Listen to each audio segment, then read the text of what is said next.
Good morning and welcome to the first part of my knitting series. So the first thing that we're going to do is we're going to get our materials together. We need yarn and we'll need 2 needles, and they have to both be the same size. Alright, and according to any type of pattern that you want to use, it'll say what size needles you need or how much yarn, what type of yarn, depending on what you want to make. So the first thing that we need to do to get started is it's called casting on. So that is how you get all your stitches on the knitting needle. So with the yarn, we're going to take this end, and once again, according to your pattern, it's going to show you how long that this string needs to be, because you have to have so many stitches on the needle, and it'll give you a measurement as well. So you can actually take measuring tape and measure it out. But we're not going to start with this end. We're going to start over here. And then this part is what we're going to use to make the stitches with. Okay, so for your first stitch, this is going to be called a slip knot. So what you do is you wrap it around your finger and then take that part and pull it through. And this is going to make a slip knot, because the reason it's called that, because it can be adjusted, you can pull it out, the knot's gone. But once again, you wrap it around your finger, take this part and pull it through the loop, and it makes your knot. Okay, so we're going to take the needle and then put it through the loop. That's your first stitch. And then watch it, once you pull the excess over here, the part that we're going to use for the stitches, you pull it and it tightens up on the needle. Okay, so for our next stitches, we're going to take the string that we have measured out over here.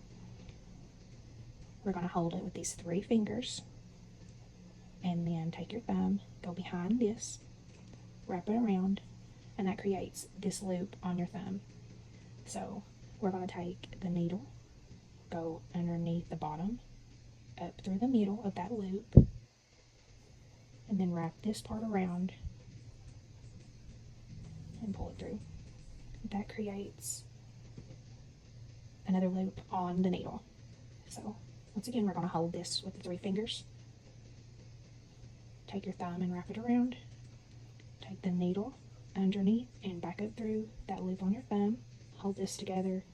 Take this part of the string, wrap it around, and then pull that through the loop you have on your thumb. And that creates another loop. So you do have to use both hands. And I am right-handed, so if anyone is left-handed, they would just do it the opposite way.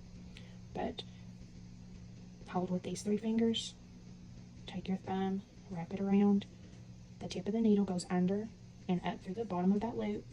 Take your thumb and index finger, hold the needle, take this string on this side of the yarn, wrap it around, and then pull it through the loop that's on your thumb.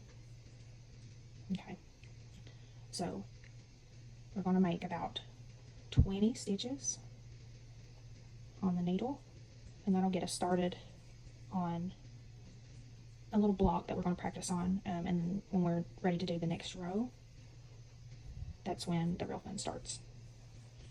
Okay, so once again, 3 fingers, take your thumb behind, wrap around, and you'll create that loop on your thumb.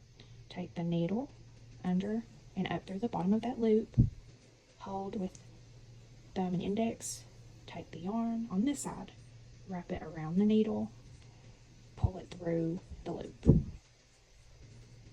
Now, it's really easy once you get the hang of it. If you practice a lot, then it just comes second nature.